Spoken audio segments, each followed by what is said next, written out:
সৈনিক শিল্পী কলাগুৰু বিষ্ণুপ্ৰসাদ ৰাভাৰ মৃত্যুৰ আজিৰ দিনটোত অসম নাট্য সন্মিলন গোৰেশ্বৰ শাখাৰ উদ্যোগত আৰু বেঙেনাহাটী মাধ্যমিক বিদ্যালয়ৰ সহযোগত ৫৬ সংখ্যক বিষ্ণু ৰাভা দিৱসটি পালন কৰা হয়। বিষ্ণু ৰাভা দিৱসৰ আজিৰ এই পবিত্ৰ দিনটোৰ কাৰ্যসূচী মৰ্মে পুৱা ৯ বজাত নাট্য সন্মিলনৰ পতাকা উত্তোলন কৰে গোৰেশ্বৰ শাখাৰ সভাপতি সন্মানীয় ডিম্বেশ্বৰ ৰাজবংশীদেৱে। ৯:৩০ বজাত গণশিল্পীগৰাকীৰ প্ৰতিকৃতিত মালাৰ্পণ কৰে NRDS মহাবিদ্যালয় গোৰেশ্বৰৰ পৰিচালন সঞ্চালক সন্মানীয় ১৫০০ নাৰ্জাৰী ডাঙৰীয়াই।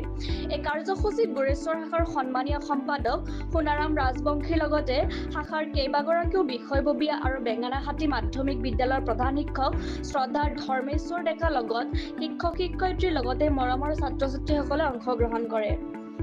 শিল্পীগৰাকীক স্মৰণ কৰি শ্ৰদ্ধাঞ্জলি জ্ঞাপনেৰে অসম নাট্য সন্মিলন গোৰেশ্বৰ শাখাই মহান শিল্পীগৰাকীক সমাজত সদায়ে জীয়াই ৰখাৰ এই মহান প্ৰচেষ্টাক বৃহত্তৰ গোৰেশ্বৰৰ বৌদ্ধিক মহলে শলাগ লৈছে।